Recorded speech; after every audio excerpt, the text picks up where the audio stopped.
most of the tools that I needed, I had already had. I just stopped using them.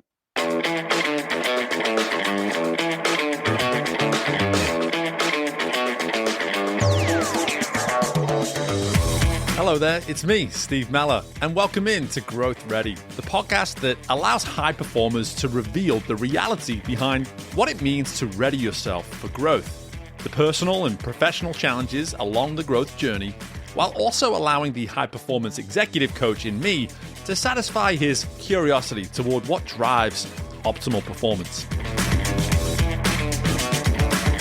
On this episode, we welcome in Chris Vasami, former Major League Baseball player turned performance coach, whose intimate experiences with failure and adversity has helped him form a personal operating system that ensures he utilizes the tools he is equipped with to grow and be ready to show up as his best self. Hello there, and welcome in to another episode of GrowthReady. I'm so excited to be welcoming in today Chris Vasami. Did I say your last name right, Chris? Did I get that right? Yep. Vasami. I'll put it down to my accent. Chris Vasami joins us on GrowthReady, and brother, before we go any further, I'd love to get an answer from you that I ask everybody to provide. And what does it mean to you to be growth ready? I would say being growth ready is about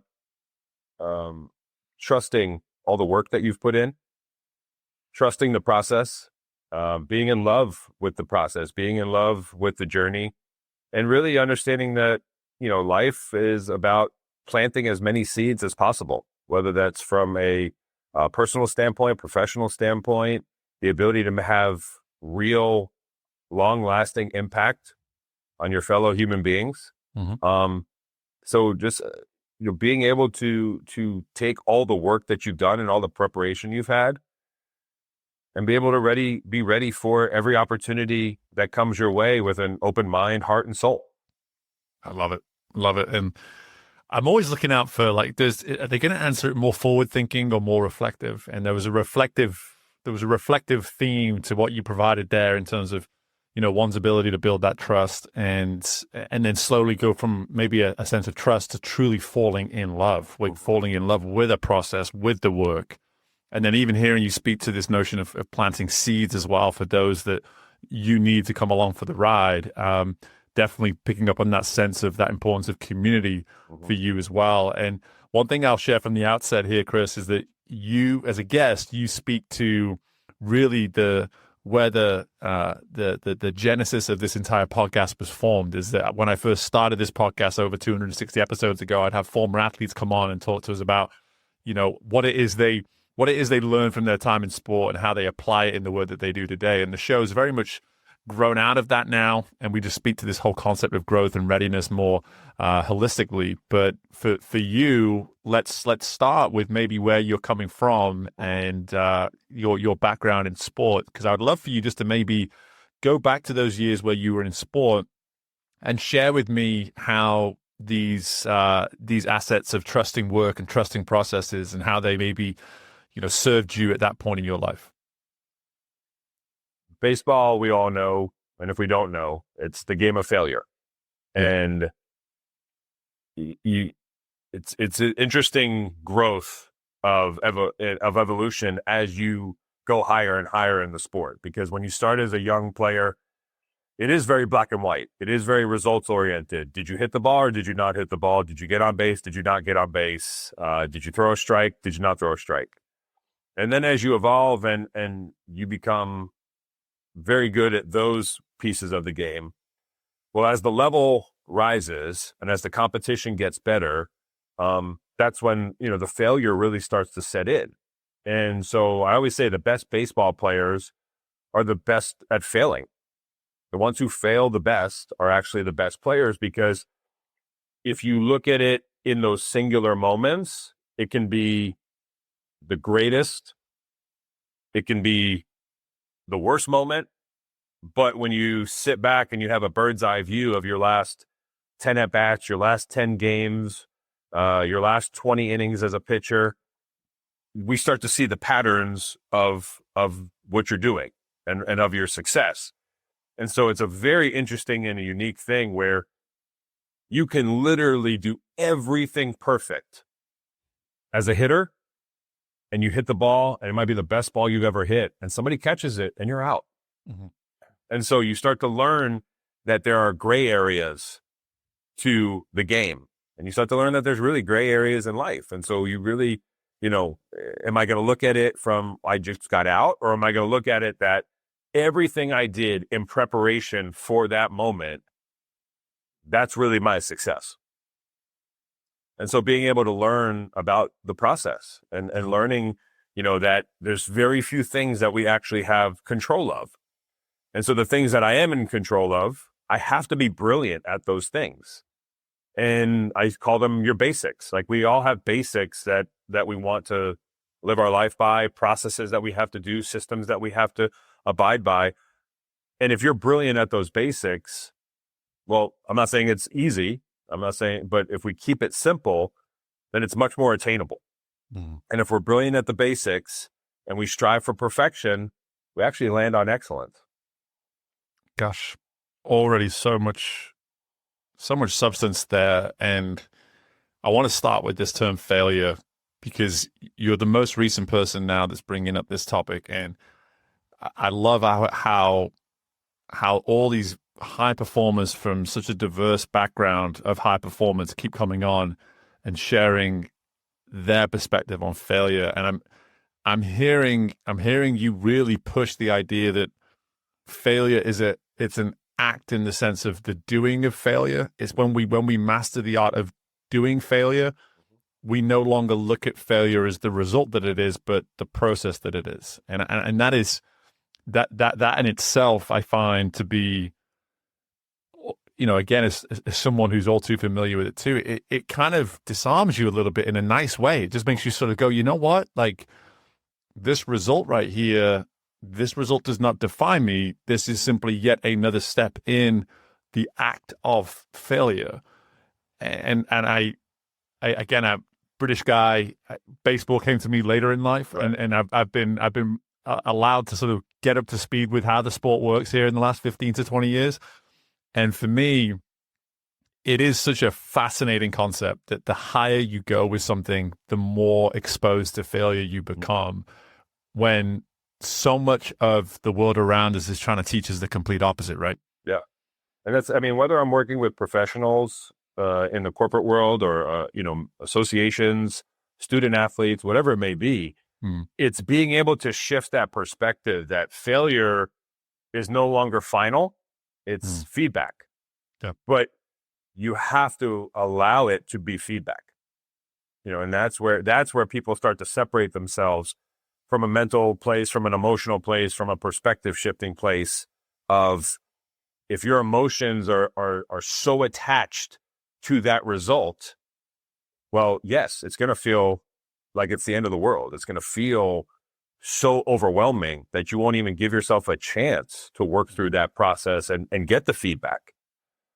Yeah. And so being able to, but you have to let it. And that's where, perspective and choice comes in, and being able to compartmentalize all these skills, then get to be put into use and taken out of your toolbox in the necessary moments. I love the way you frame it, of just allowing it, letting it, be this thing that is feedback as opposed to defining you. And I'm curious, when you look back at your story and your journey, how did you learn to do that better? I can't imagine that someone just told you that one day and it's just like, hey, Chris has got it figured out now. He knows how to allow, failure to be feedback. What did that process look like for you, just to simply get to a point of comfort where, and maybe you don't have comfort, maybe that's my bad for assuming, but in terms of at least better handling failure to where you can allow it to be the feedback that it is, like what did that journey look like for you? When did you maybe start working through that? It was in college. High school, I was an All-American. I hit over 500 almost every year. I think my last two, I was just talking about this with an old teammate the other day. My last 2 years of high school, I struck out 3 times in 2 years. So you get this false sense of ego and this false sense of superhero-ness, for lack of better terms. Yeah. And then you get to college, and as you said before, you're facing better competition. The funnel gets smaller. Only 6% of high school athletes get to play in college at any level. And there's 5-6 different levels. So, and when I'm playing high level D1, it's, 1%. So now it's, who do you think's left? I mean, there's no pushovers at that point. It's straight up competition. And so, more strikeouts come, more failure comes. And so really it was kind of sitting back and allowing the ego and the pride to come down a little bit, because you still want to have that competitive nature and that fire inside of you. But it really came down to, preparation at that point. And I knew that when I was focused on my preparation and focused on the work that I had done and trusting the work that I had done, I was going to be in the best spot. And I knew that when I would strike out 10 times in a week, I was really focused on a lot of other stuff at that point. And so a lot of it, was really kind of the identity piece of taking the ego out and taking the pride away and really understanding the game that I was playing.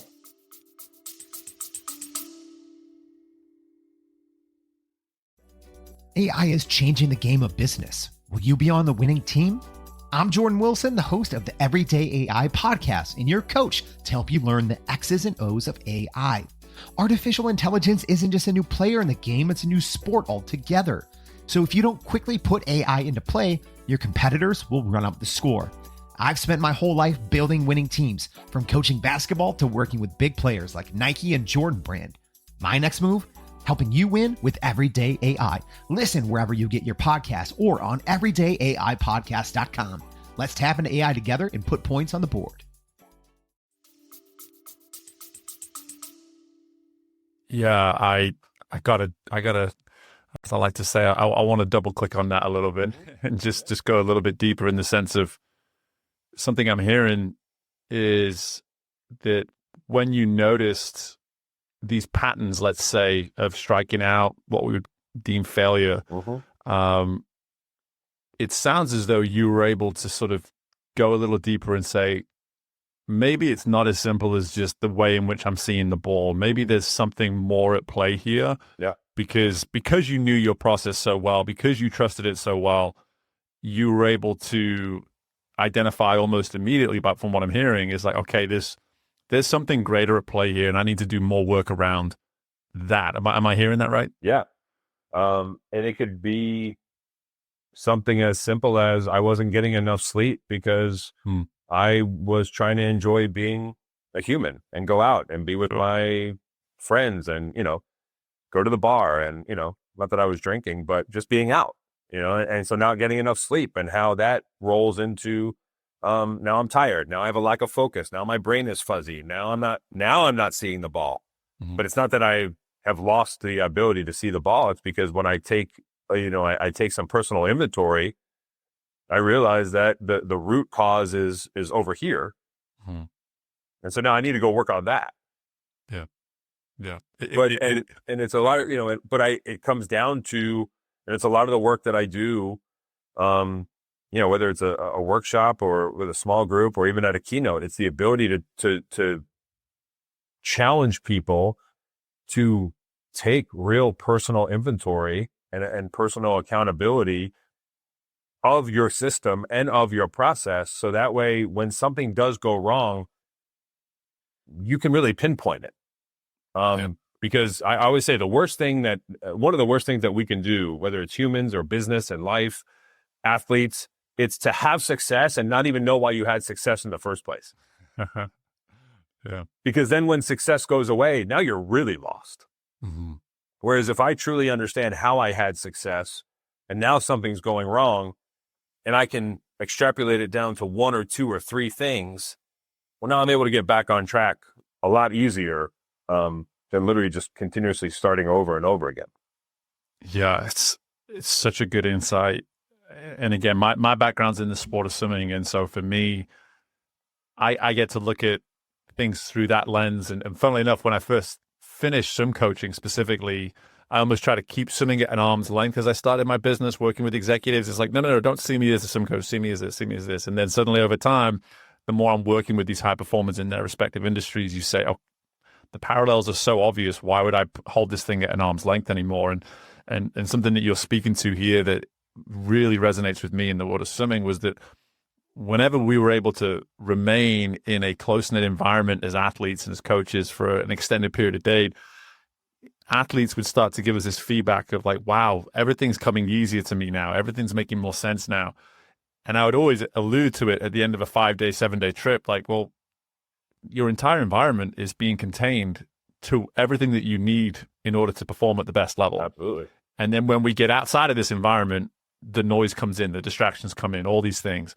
But that's human. That's the human experience. There's nothing you can do about it. You can't recreate this environment because this environment is almost unrealistic. It's false to an extent. Mm-hmm. However, to your point, the work that you're doing now to bring this into the here and now, the work that you're doing today, it's how can you challenge someone just to simply have that awareness? Like, hey, what are the boundaries I'm putting on my life? Am I putting any boundaries on my life? Maybe I don't. Maybe I welcome everything, and then I wonder why I don't really have any idea of what the heck my process even is, right? Mm-hmm. Well, so that's another thing that you and I have in common is that I've been turned on to the world of swimming this year. I have been doing work. I live in Charlotte, and so I've been doing work with the Queen's University swimming team. Very cool. And Jeff Dugdale, right? Dugdale. There you go. And so I was invited to be their speaker at their goal setting day. Awesome. And then and then I just worked with them, kind of the rest of the year. And it's interesting because, I talk about choosing hard, and I talk about creating that environment, where if I choose hard enough in those soft moments when I really don't need it, that's where I really build up that resiliency and that mental and physical and emotional armor, so that when hard does come my way, I'm a little bit more prepared for it, and I can recognize it. And at the end of the weekend, they perked up and they're like, okay, man, I'm ready to put your money where your mouth is. You're going to do Swim Across America with us this year. And so, I trained and I did Swim Across America with them, but just being able to go to practice, like I would just show up at, their 6 a.m. practices and just watch and learn and see. And so then halfway through the year, we did a check-in where I did a kind of a reflective midway point. And I told them, I said, look, I need to be honest with you. I said, you should feel empowered by the objectivity of your sport.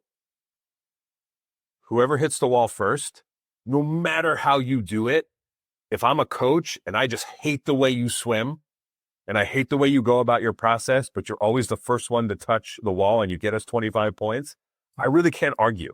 Mm-hmm. I said, whereas in baseball, there's so much subjectivity. I could be the best hitter on the team, but the coach doesn't like the way I wear my socks and he benches me. I said, so being able to have that idea in your head of whatever I do, if it makes me be my best and I can go win, like that should be an empowering thing. Mm-hmm. I said, now what's going to get in the way of that is some of the self-doubt and not having the process and not having the routine. So I remember that, there was this one female swimmer that came up to me and said, I feel great in practice. I swim fast in practice, and then I'm always slower in the meet. So we basically went through this process of literally, we came to find out that 10 feet before she got to the block, that's when doubt crept in and anxiety crept in. And in a sport where seconds matter, just that little bit of tenseness and doubt can be the difference. Mm-hmm. So I said to her, I was like, what's one of the things that you think about, when you get up there? She's like, hit the wall hard. I go, well, cool. I said, well, if you have any doubt or anxiety, you ain't going to hit that wall hard. And that might be the difference. And so and so she said, well, how do I work on that? I said, well, you work on it when you don't need it. So now it's every day that you're in the pool, you're starting to rewire that brain. You're starting to rewire those thought patterns so that every time you're in the pool hitting the wall, like that's your only thought. When you're on the block, you're turning that doubt into fire. Yeah. And so now when it's crunch time, like you've put in so many reps already up to that point that like it should just feel like another rep. Yeah. I wasn't expecting to have a swimming conversation with you. I'll be honest with you, brother, but there's so many parallels to, I hope people are listening and able to connect the dots with anything and everything that is in your world right now that involves performance of some kind. It can be a meeting. It can be how you converse with the person across from you. It can get so granular in terms of how we assess in the ways in which we perform. It can be the performance against yourself. One of my favorite things, the competitor within, and just looking in the mirror every day and how do I perform against the version of myself that I was yesterday. So much of what you're speaking to, Chris, is that same dialogue. At some point, we're all going to get within 10 steps or 10 seconds or whatever it is of that moment when we're going to be under the assessment, and we're going to be in some way assessed for how we perform. And for whatever reason, we're going to think something or do something that goes against allowing that performance to be peak performance, which I know is a term that you use and a term that you operate and do a lot of work around with today. And so I would love to shift there now in terms of, firstly, one of my, this is just the coach in me, always looking to make sure we're framing terms the way is true subjectively to the person that's speaking. When you say peak performance, because I'm sure we've spoken about it on the show before and people have different ways of defining it, specific to you, Chris, what does peak performance look like to you? There's a couple of different answers, but I would say from a general standpoint, being able to work in the capability and the capacity that you believe you can. So I always say, we use the analogy of the floor and the ceiling. Yeah. And the ceiling is what you're capable of doing. And the floor is what you consistently do with that capability. And from a visual, we want the floor and the ceiling to be as close as possible. But the issue is that so many people don't even know what their ceiling is because they never push themselves to get there. They never allowed, again, going back to allow, they don't allow themselves to see, what can they physically do? What can they emotionally do? What can they spiritually do? What can they mentally do? They never allow themselves to get there because they allow other people to set boundaries for them. And so peak performance is sitting down and being able to say, hey, this is who I am. This is the life I have. This is the life I think I'm capable of doing. And then being able to set non-negotiables for yourself, deals that you're going to make with yourself based off of the things that you say you want. Yep. And then being able to set forth an executed plan. I call it a personal operating system. Being able to set a personal operating system that we don't make excuses for. So, for instance, people who can only get things done when they're at home base. They're on the road and their routines and their systems go out the window. Yep. Where it's, well, if you have if you're, one of your non-negotiables is I work out 6 days a week, but you're on the road 2 days a week, you ain't going to hit your goal. Mm-hmm. And I can't work out when I'm on the road. Why? Because your hotel doesn't have, of course it does. Your hotel has a workout facility. Just being able to help people reframe and take back that power and have the courage to sit there and say, no, you know what? I'm going to figure out a way to do this, and then consistently break through, those plateaus, and be able to see what they're, from a daily perspective, what are they really capable of doing? Yeah. And when they find those small wins on a daily basis and they really build that foundation, that's how the floor gets raised. And if the floor gets raised, the ceiling is going to get raised as well, too. Yeah. I love how you include the floor. It's so important. We don't talk about it enough. One of my favorite terms that I use with clients is, what's your minimum standard? And they say, do you mean the bare minimum? I'm like, no, I definitely don't mean that. For me, what's your minimum standard to ensure that you're able to hit your optimal standard? And that's very much what you're speaking to here is, what if we raise the floor, we raise the ceiling. And I was almost ready to push back a little bit on your initial definition, simply because you alluded to it being based around what someone thinks they can do. Mm-hmm. But then as you started to articulate it more, you make it abundantly clear that so often we define that for ourselves incorrectly because we're too busy listening to what others maybe perceive that ceiling to be. And really that's where the work starts, right? I mean, I love how you use capability and capacity, because I think that that takes into the physical and the mental, but then also the accountability piece of, the personal operating system that you speak to. Whenever I hear these kind of terms, I'm like, yep, it's okay to have one of those people. It's okay to be that, that reliant on a process and a method. That's fine. Like, how do you think businesses get to where they get to? They get to based on incredibly in-depth plans.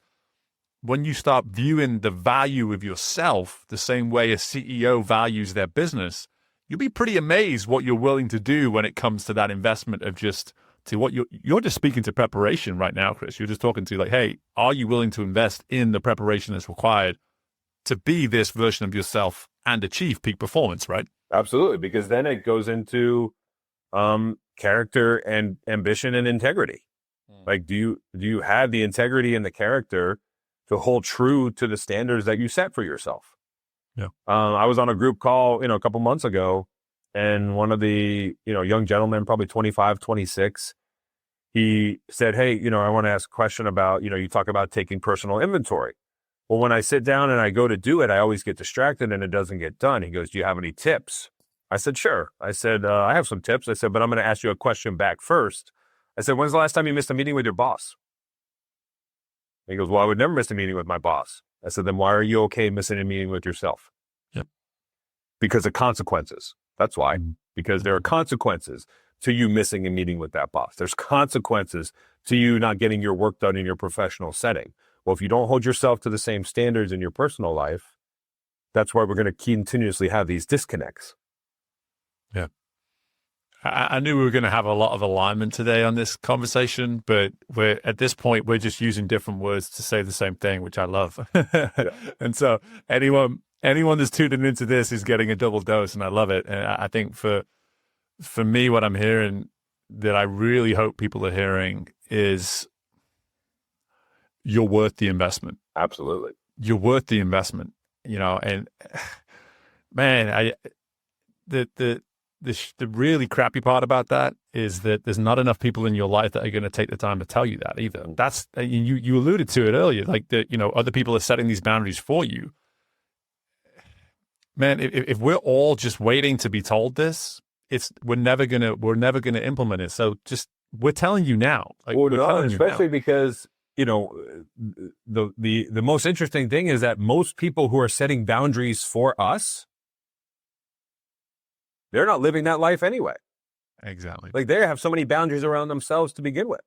Mm-hmm. So it's not like they're setting boundaries for you and then they're going and living this unbelievable, life. Some are, of course, but for the most part, it's, a lot of people don't have that growth mindset. They won't allow themselves to have that growth mindset, again, because it goes back, it's cliche, but because it's uncomfortable. Mm-hmm. And, so it's so interesting you say that, because I was at a financial conference yesterday and my keynote was titled, "The greatest asset in your company is yourself." So like, if you're not investing in yourself, like, the company's going to plateau at some point, or the company's just going to get rid of you. And then what? Yeah. And so, I use the idea of showing up for yourself. I use the idea of showing up for yourself every single day. And what does that look like? Humans, we just want to believe that we are above average. And if we're above average, then we can convince ourselves that we're elite. Well, if you take 7 days and divide it by 2, that's 3.5. Round up, 4. So we just think, well, if I show up 4 out of 7 days, I must be elite. Well, no, 4 divided by 7 is a 57%. Mm-hmm. You're failing. Yeah. 5. Okay. Even if I bump it up, 5 out of 7 is a 71%. Now you're a C student. Like, I bet you there's a ton of parents out there that if your kids came home with 71s, you'd be like, oh, we're going to sit down and have a conversation. Yep. So, but I think the issue, going back to what you were saying before, is I think the issue is that people have these perfect visions in their head of what it's supposed to look like. And because it's so perfect and they don't believe it's attainable, they never even take the first step to begin with. Yeah. And so it's like, well, I won't have the energy to show up for myself every day.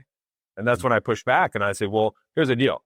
If we had 7 glasses of water and water represented, 7 empty glasses and water represented our energy, it is unrealistic to think that every glass would be completely full every day. Mm-hmm. But the point is that no glass can be empty. And so I told the people at the conference yesterday, I said, you guys are all here with billions and billions of dollars in these funds. I said, and guess what? If we times it by 0, you'd have 0. So from a personal standpoint, we just can't have 0. We can't allow ourselves to start over, because at some point, waking up every Monday and saying, okay, this is the Monday. We do that 52 times and the year's over. Yeah. It's the desire to show up for ourselves, that is it's an outcome that comes over time. I just to kind of share my insight on that is, and again, maybe you disagree with me, but the ability to show up for yourself, that's almost not the start line. That's a result of this work. Something I'm hearing, and again, just from my own experience, it's like, okay, when we decide we're going to create the personal operating system, and when we decide we're going to take that first step, we do so knowing at some point we're going to create more of a plan, more of a structure, probably more of an incentive more than anything, to where we start to truly show up for ourselves. And everything that you're saying to, the weekly averages and things like that really resonates with me. Is that I was having a conversation with one of my coaches just yesterday, actually, and just, at the end of the day, I use a lot more swimming terms than I give myself credit for, I guess, at times. And one of them is maintaining momentum. Yeah. The sport of swimming it's a fascinating thing. When you just watch as a bystander, you're like, wow, they're producing so much speed. It's like, well, really all they're doing is maintaining momentum. The moment they hit the water from the dive, everything gets slower from that point onwards. And so it's the person that can actually put their body in the right position to maintain as much of that momentum as possible. And for me, so much of the traps that we fall into, to your point, Chris, it's like we allow ourselves to show up with a 0, and we have a couple of days of zeros, and then we wonder why it's so damn hard to get going again. It's just like, well, you let the tank completely go dry for a couple of days, and now you want to fill it up. Like, you're starting from 0, and that's not a fun place to start. And typically we don't commit because of that, right? That's exactly right. Look, it's another way of saying the same thing, just in a different way. Yeah. I tell people, give me motion before emotion. Yeah, I love that. And because, and again, I'm not saying your emotions aren't valid, but the emotions and those emotions are already holding you back. Like, give me motion, and then let's evaluate. Yeah. And there's always time for tweaking. There's always time for course correcting. We're both speakers. There's so many times where I write something to somebody and it doesn't hit, and okay, course correct, tweak this, tweak that, different verbiage, maybe even just say it a different way, maybe order it differently, whatever it is. And now all of a sudden that hits, that I got a response on that. Cool. But, these principles need to be brought into, kind of all aspects of our life. And I think, one of the things is the victim mentality. And, part of my story is that I'm a cancer fighter. I've had cancer for more years than I would like to now. And I tell all the time, for the first year and a half of my diagnosis, I was the token victim. I sat around and waited for doctors in science and medicine to do their job. And nothing worked. I fell deeper into holes and darker places and, blaming everybody. It wasn't until I woke up one day and realized, like, something had to change.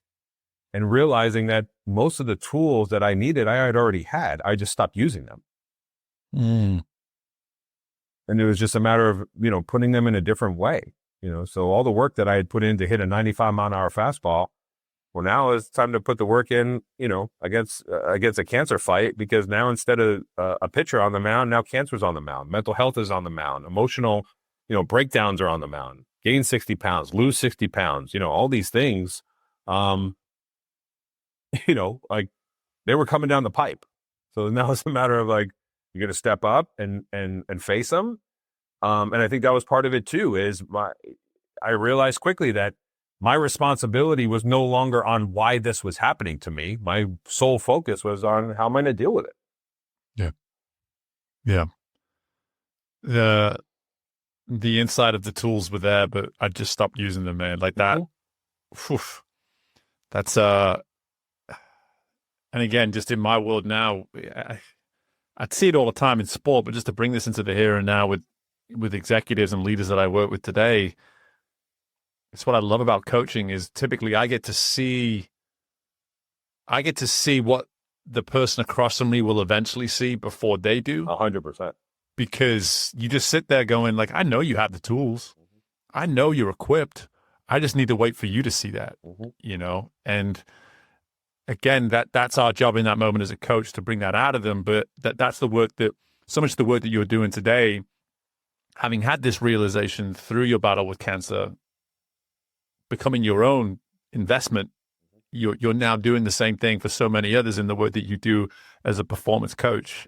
And I would love for you just to speak to really just build upon now that very insight of how we, and again, I'm actually really excited to get onto the topic. Rarely do we get onto the topic of nutrition and way of life, et cetera, on this show, because even though I've had a lot of pushback from people like I probably should do because it's kind of pillars and cornerstones of my own life. But at the same time, when someone has that familiarity and does that work, I'm just like, let's go, let's talk about it because people need to hear about it. But talk to us more just through that lens of the fact that we are so equipped at times to do some of this work. And if you can do that through this lens of nutrition and just well-being, that would be great. The first thing that I work with people on is setting realistic expectations.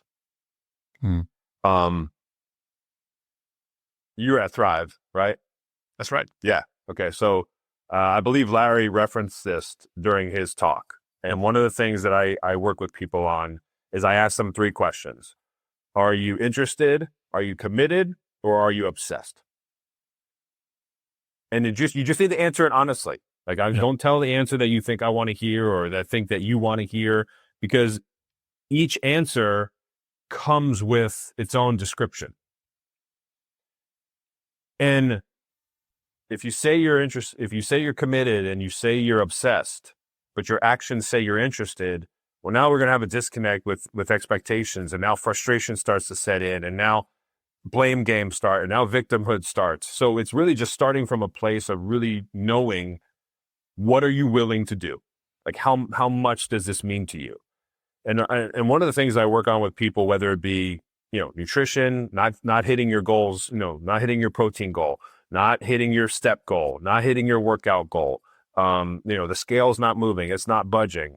But even just also, from a lifestyle standpoint, from a work standpoint, from a professional standpoint, like failure, even though you're learning from it and it's feedback, like it should still bother you. Yes. It should still eat at you, because if it doesn't, change won't be made. You won't feel compelled to make the change because it doesn't bother you enough. You've settled that this just might be the way it is. This might be the way I work. This just might be, what I'm set out to do. And like you said before, our job is to help them realize, no, there's so much more that you're capable of doing. But to you, 6 months feels like 20 years. And to us, 6 months is just a start. Mm-hmm. And so being able to help them, shift that perspective and, celebrate the small wins, with your nutrition. So for instance, if, maybe it's not so much adding something, but it's taking something away, and people getting into the psychology of it. There's people that, eat a Reese's peanut butter cup every day because it's just habit. It's just what they do. It's, I need a dessert after snack. And it's like, okay, well, if that Reese's Pieces is 200 calories and you do it 7 times a day, that's 1,400 calories. Over 2 weeks, you just gained a pound.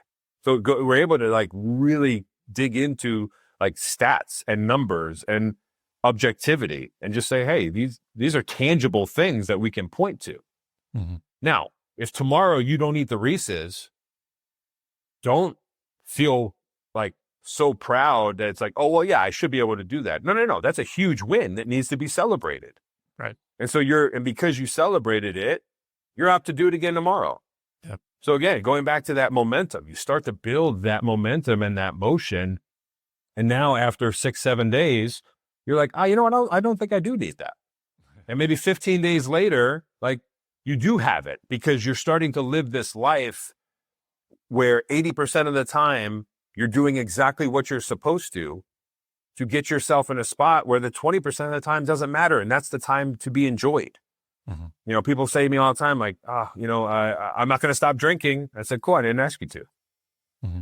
But we just need to know where it fits in the puzzle. Right.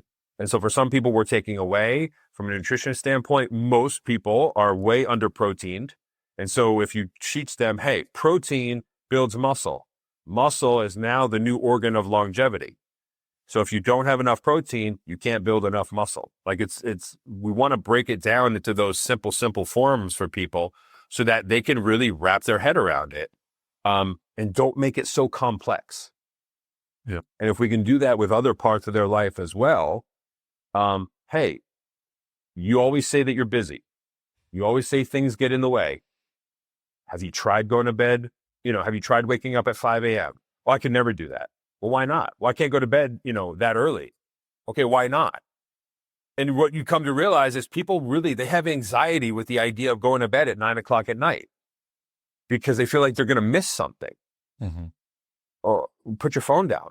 Like you're not missing anything. What about the next scroll? What about the next TV show? What about the next deal? What about the next sale? Like they have this. So when you really start to ask the questions, and it goes back to, I'm sure you're for the same way, like human connection, being able to connect with people and have conversation and come from places of empathy and sympathy and real understanding of like the human experience.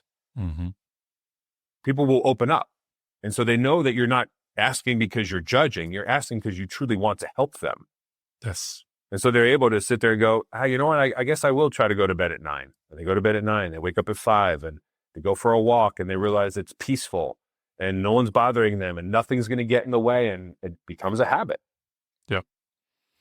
It's really insightful just to sort of get to this point 40 minutes on from when you first answered the question around what it means to be growth ready. And you spoke to us about trusting work, trusting processes, being in love with the work, and having these seeds in your life as well that you're planting around you that are supporting and reinforcing all of this. Again, 40 minutes on, you're doing nothing but reinforcing that very first insight that you provided us. And to go back to that previous question of just, whether we have and helping people see that they have the tools to do this work.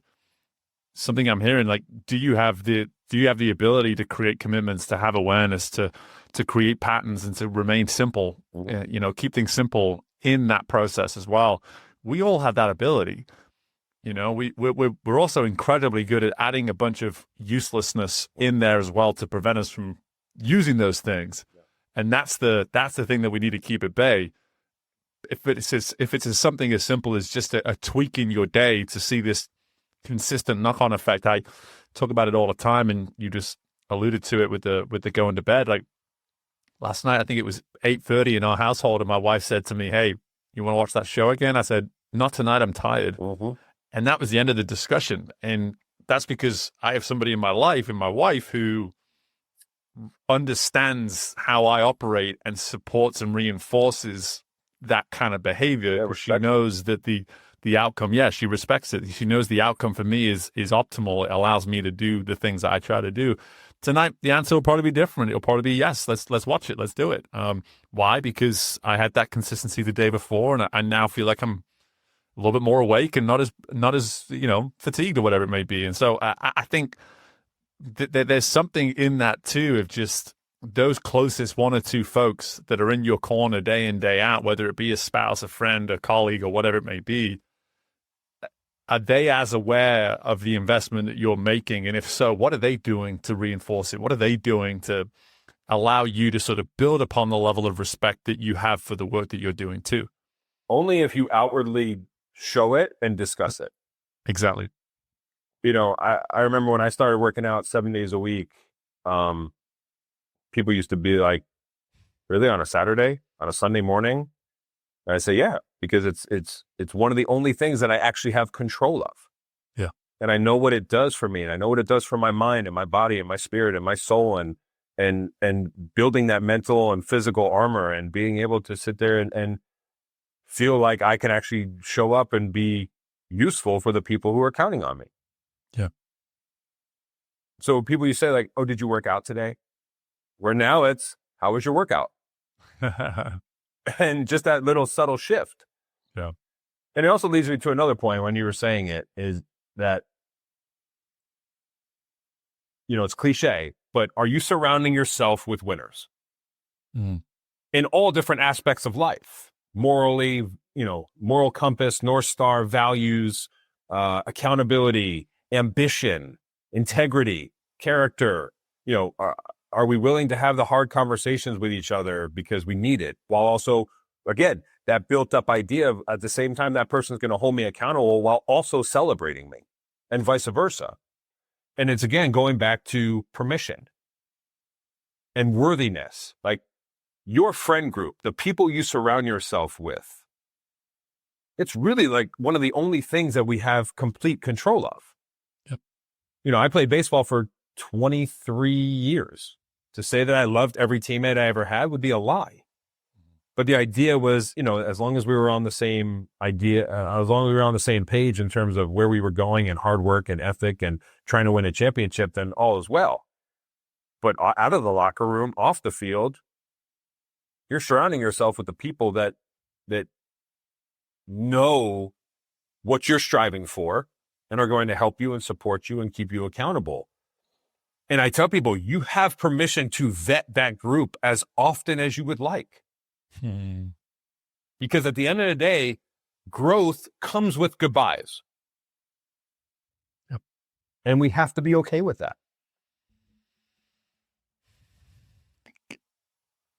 Growth comes with goodbyes in every single sense. I love that. There's the personal, relational side of it. There's also the inward of, hey, I've outgrown this behavior. I've outgrown this habit. Like you said with the Reese's Cup example, it's like I can say goodbye to that now because I've outgrown it. And this comes up in leadership all the time, is that leaders wonder, oh, I got the promotion and I'm now in that position that I've been sorting after for so long. Why is this so difficult? Well, you've just said goodbye actually to a bunch of stuff that you became familiar and comfortable with. And now you're in a new experience, new role, new challenges. You have to say hello to all these things that come with this. Exactly. And so if that's not a slide on your speech yet, say goodbye to growth should probably be on there, brother. But this is great, man. And again, I think with all this work, what I love when I have these conversations on this show is that we get to bring it back to that most important asset, which is the person in the mirror. We get to look at ourselves and just say, hey, how serious am I? I heard Larry say it from the main stage. Larry Long Jr., shout out. You have to let him know that he's on this. His ears are probably burning right now. But I'll see. There you go. So yeah, I mean, you said it from the main stage, and you're saying it here again. It's just like that interest, commitment, and then obsession. I think for anybody who's truly serious about what it is they're doing, what evidence can you see right now that thing that you've been committed to is becoming an obsession? And I think the way you've walked us through this today, Chris, you've allowed us to see that we can be obsessed and do it in a very healthy manner. It doesn't have to be this thing where we block out the world and we cut off ties to anything and everything else that's good for us in pursuit of this individual mission. At the same time, that obsession, it can be healthy, it can be balanced, it can be structured in a way to serve, making that ceiling as high as possible, as you say. Man, I could probably go another 45 minutes with you, I'll be honest. Maybe we will, a few more episodes down the road. But Chris, before I let you go, brother, where can we learn more about you? How can people get access to you once we're done with this? So I'm actually in the middle of building and revamping my speaking website. When that comes out, I'll be able to share it with everybody. But for now, you can find me on Instagram at Chris Vasami, Vasami. Hit me up on LinkedIn. Always willing to connect and have a conversation and see how we can support each other. Absolutely. Yeah, I'm a follower of yours, and I encourage people to if you want more of this on a daily deposit format, I definitely encourage you to go give Chris a follow. Otherwise, brother, I really appreciate the time. This was a great experience, and just best of luck with everything moving forwards, man. You too, brother. Looking forward to seeing where everything takes you, my man. And my thanks again to Chris for joining us on this episode of Growth Ready. It's fair to say that Chris and I got along very well. And as I think about the entire conversation, there's a variety of insights that I would be happy to go into in more detail. But the one topic that I really want you to take away is that on tools. What tools do you have at your disposal that you're not using? We have the ability to do certain things when it comes to being consistent, when it comes to creating routine, when it comes to having the right habits, when it comes to having a greater awareness, keeping things simple. We have the ability to do these things. And so often we allow noise and ideas of others to come in, or interferences within our day to come in and prevent us from implementing the tools that we have. When we take the time to acknowledge that we're not utilizing what we've been equipped with to the best of our ability, we suddenly get more serious about the work that's required to see growth. You have the tools.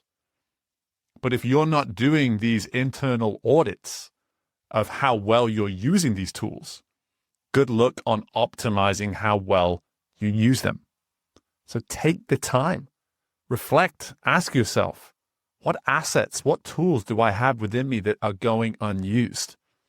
And what would a simple step in the days and weeks to come look like to better utilizing at least maybe just one of these tools to see some initial traction and create some momentum around how to better utilize this asset that you have at your disposal to achieve more growth? So I encourage you to do that very work right now. Go ahead and see if you can become more equipped by simply using the very tool set that you've already been equipped with. My thanks again to Chris for joining us on this episode. And as always, my thanks again to you for taking the time to be a listener of Growth Ready and to be able to simply make that deposit and investment in yourself, in your awareness, so you know how to start making better steps moving forwards, and that you know now that you have the tools to be equipped to make those steps as well. Look forward to doing this again with you all very soon. In the meantime, take the time to subscribe, take the time to rate the show, and of course, go ahead and share this episode with anybody in your world that can be benefited by it. Best of luck with anything and everything going on in your worlds, and I look forward to doing this again with you very soon. Bye for now.